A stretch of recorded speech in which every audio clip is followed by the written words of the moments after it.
Bonjour Bruno Poisa. Donc, quels sont vraiment les points sur lesquels vous avez dû travailler à l'Office du tourisme pour l'obtention de cette nouvelle classification?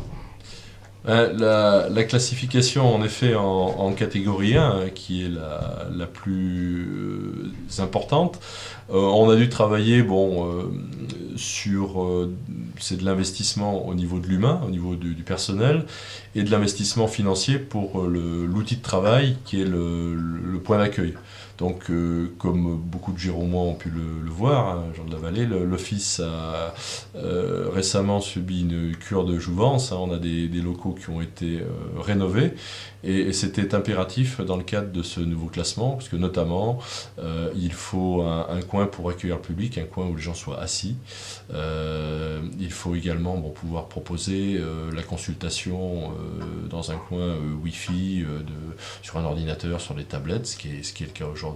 Donc ça, c'est des investissements financiers que la commune a réalisés, avec des aides d'ailleurs, hein. Il y a des aides du département et au niveau de l'équipement, il y a des aides du pays à travers du FEDER. Ça, c'est la première chose. Il y a un investissement humain, hein.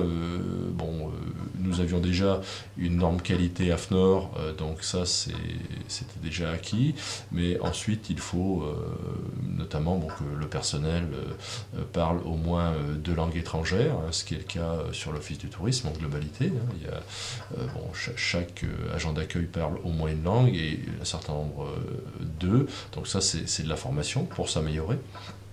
Donc également, et ça c'est fait en interne, vous savez qu'on a un service, on a un webmaster, hein, qui réalise les sites internet. Donc le site de Gérardmer a bien sûr beaucoup progressé depuis 4 ans, hein. Maintenant il est en 3 langues étrangères en plus du français.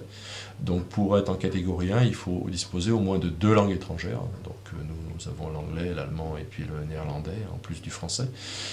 Donc ça, c'est des investissements et du travail en interne.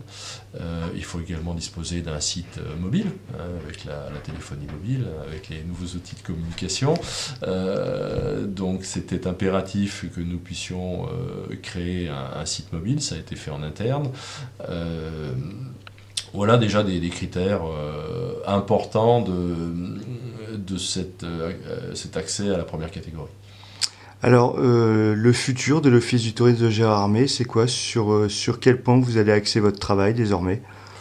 Alors, toujours, la constance, hein, c'est d'être en phase avec les demandes de la clientèle, hein. Ça, on ne tient pas compte des critères, hein. Hmm. C'est d'être toujours en phase. Donc, on a comme critère, mais qui est l'ouverture de l'office, hein, qui maintenant est ouvert tous les jours, sauf le dimanche hors saison, de 9 heures à 18 heures, hein, et 19 heures en saison. Donc ça, c'est les périodes d'ouverture. Donc ça, c'est important pour la clientèle. De pouvoir également, au niveau de nos outils de communication, pouvoir informer le public de la disponibilité des chambres et des emplacements de camping sur Gérardmer. Donc là, on a un outil qui est en train de se mettre en place pour que les professionnels puissent mettre à jour tous les soirs leur disponibilité dans leurs établissements. Et ces disponibilités seront affichées sur un écran dans la vitrine de l'Office de tourisme.